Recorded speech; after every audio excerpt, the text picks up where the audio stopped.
This is a step-by-step tutorial on how to make realistic simulations in Blender. So we are going to make some realistic fluid simulations using MantaFlow.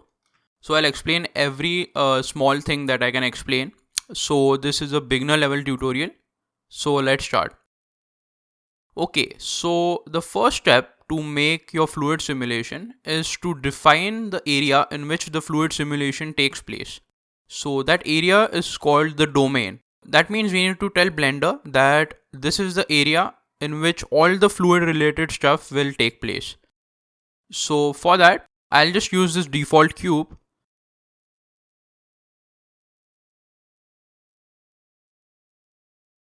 At this moment, the cube is just a mesh, so we need to tag it as a fluid object. So we need to tell Blender that this takes part in the fluid simulation. So I'll just select the cube and I'll go under the physics properties, and as you can see we have an option for fluid, so I'll just click that fluid button.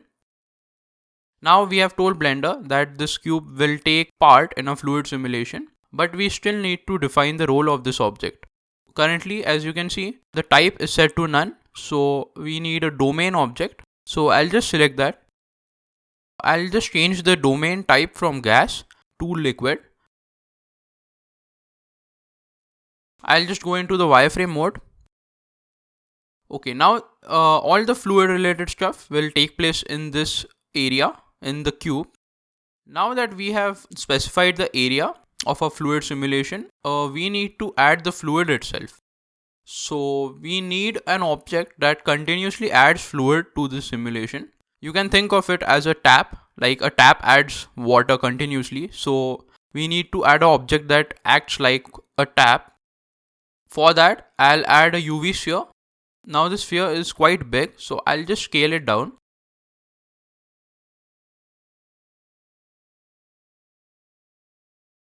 And I'll just move this sphere and make sure that the sphere is in the domain. Okay, so now this object will add fluid to our simulation. And again, I'll just click the fluid button. Under the type, we need to assign the role. So select flow. By default, this will add smoke. So flow type, I'll change it from smoke to liquid. Now the flow behavior, it is set to geometry. So I'll just change it from geometry to inflow. If you hover your mouse over these settings, you can read the description. So as you can see, inflow says that it adds fluid to the simulation.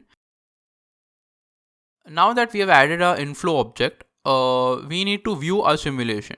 So now we have everything we need to make a basic fluid simulation. Now I've read this in many forums and multiple people have told me that they can't view their fluid simulation. So people are saying that is it a bug in Blender that they can't view their fluid simulation using MantaFlow, and it is not a bug.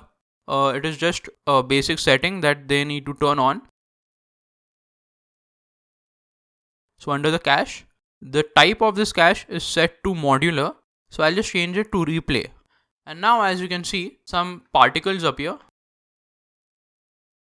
If I go to the first frame and if I press this play button, you will be able to see that we can view our fluid simulation. Now the color of these particles change. I believe that the color of these particles are based on their velocity. So if some particles are moving faster, they'll have a red color, and if they are moving slow, they'll have a blue or a green color. So it is based on their velocity vectors. So that is how MantaFlow visualizes the fluid simulation. So that is good. We have a cool fluid simulation. Now we can tweak these settings and we can preview this again and again. But right now I'll leave it like this. I'll just change this type from replay to final now. And I'll just turn this mesh on. This bakes the mesh. So at the moment we can only see the particles. There is no mesh baked.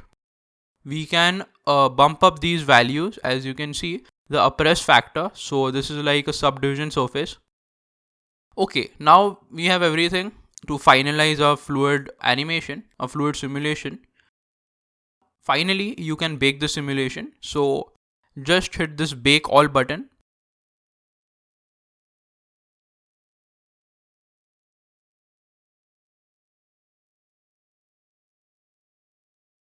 Okay, now as you can see, our bake is finally complete, and we can see our mesh.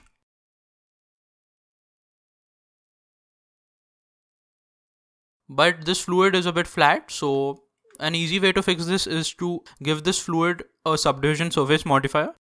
But for now, I'll just smoothen this out. So under the object, I'll hit shade smooth.